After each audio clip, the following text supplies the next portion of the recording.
ไปแล้ว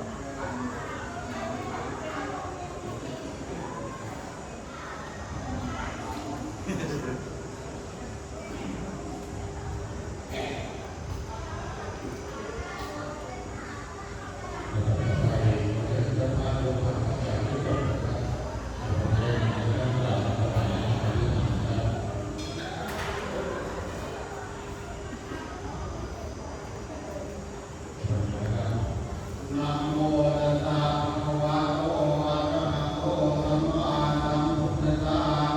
นะโมตัสสะภะคะวะโตอะระหะโตสัมมาสัมพุทธัสสะนะโมตัสสะภะคะวะโตอะระหะโตสัมมาสัมพุทธัสสะสุขินังวัตเมธานังปัจจยทานังปริสุทธังอาสวะเขยวหังนิพพานปฏิโยโหตุสัพพะข้าพเจ้า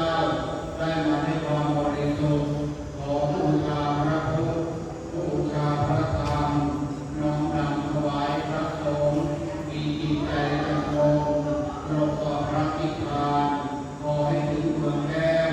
ขอให้ได้แล้วพวกลานขอให้พบพระศรีอานในอนาคตการเบื้องหน้าโน้นเถิด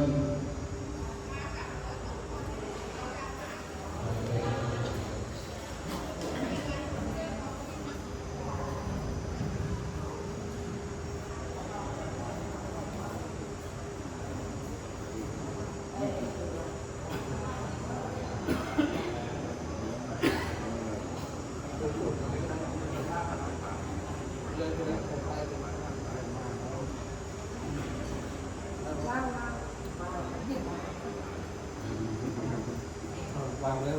พอจะ ไหวท่านมาเดี๋ยวฟังทั้งทางก็ได้เดี๋ยวผมก็ต้อง ถ้าตรงนี้ปากเสร็จเ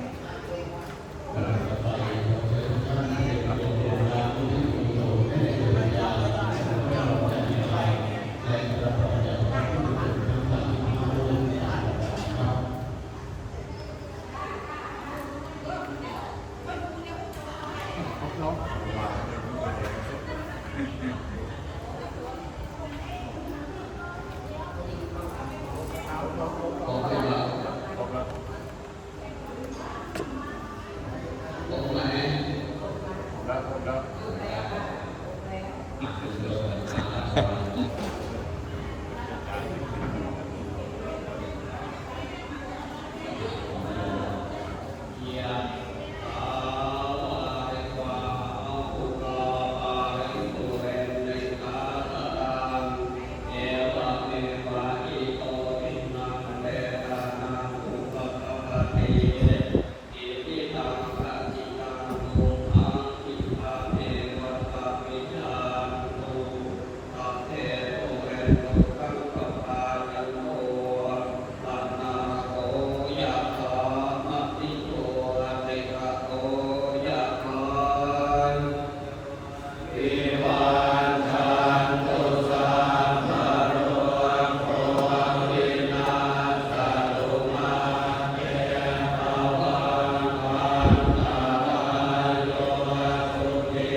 เ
ปังอนิจจัง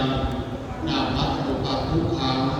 นามพระอรูปังอนัตตานะครับเราจะทำการทอดผ้าของตะกรุดชุดละ5ท่านนะครับขอได้เชิญท่านผู้ที่มีผ้าจะเป็นที่เก้าอี้ด้านหน้าเครื่องตั้งชุดละ5ท่านด้วยกันนะครับ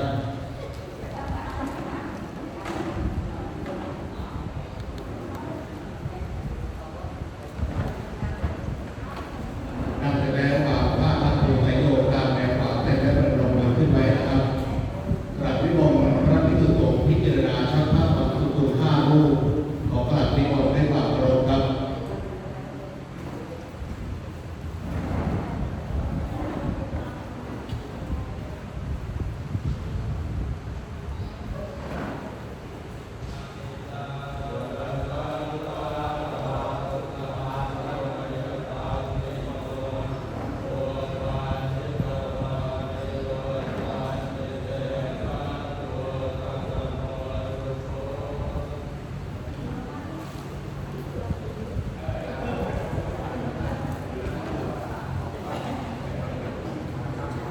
เรียนเชิญท่านผู้ที่มีผ้าชุดที่2นะครับเข้าไปนั่งที่เก้าอี้5ท่านนะครับขอเรียนเชิญครับ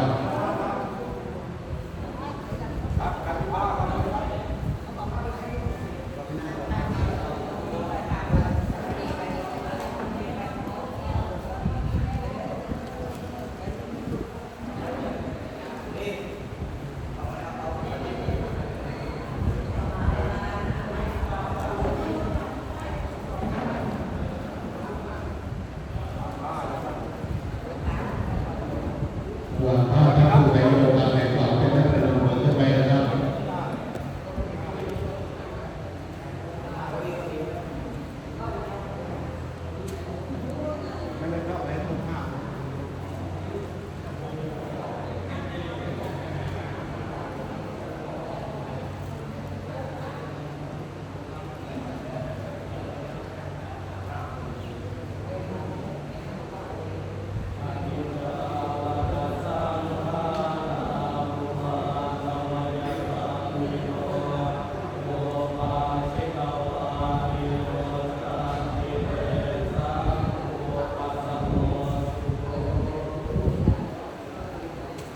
เรียนเชิญท่านผู้ที่มีผ้าชุดที่3นะครับ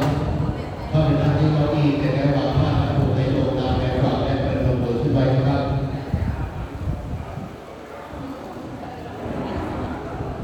กราบนิมนต์พระภิกษุสงฆ์พิจารณาชักผ้าของตะกรุด5 รูป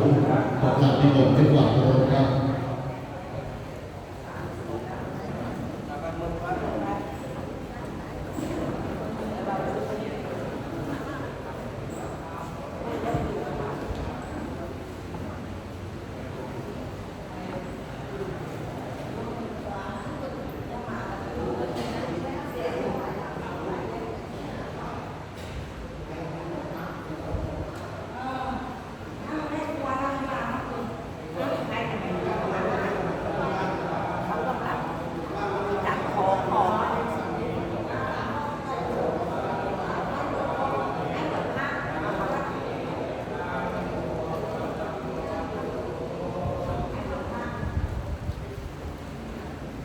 เรียนเชิญท่านผู้ที่มีผ้าชุดที่3นะครับก็ไปนั่งที่เก้าอี้นะครับ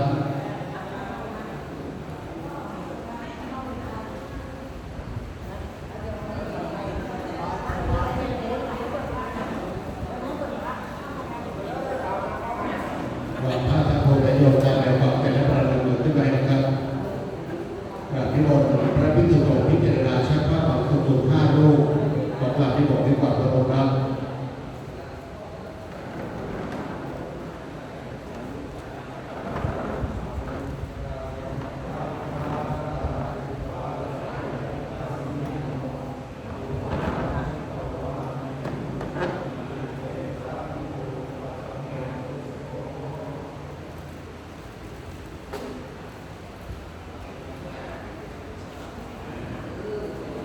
เรียนเชิญท่านผู้ที่มีผ้าชุดต่อไปนะครับนั่งที่เก้าอี้นะครับแต่ได้วางผ้าทับผู้โยกตามแนวขวาและประดมมือขึ้นไว้นะครับกราบนิมนต์พระภิกษุสงฆ์พิจารณาชักผ้าของตะกรุด5 รูป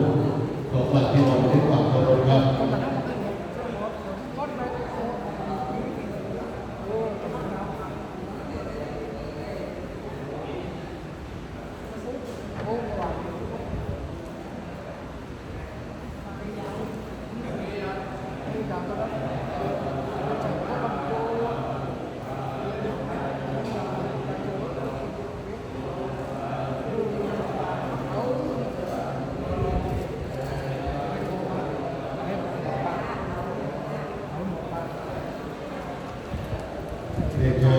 ที่มีผ้าชุดต่อไปนะครับเป็นอันที่เขาเรียกนามเรื่องตั้งนะครับเสร็จแล้ววางผ้าทับผลประโยชน์ตามในฝ่ายและประดับไว้ทุกใบนะครับกราบนิมนต์พระภิกษุสงฆ์พิจารณาชักผ้าของทุกขุนห้ารูปขอกราบนิมนต์ด้วยความเคารพครับ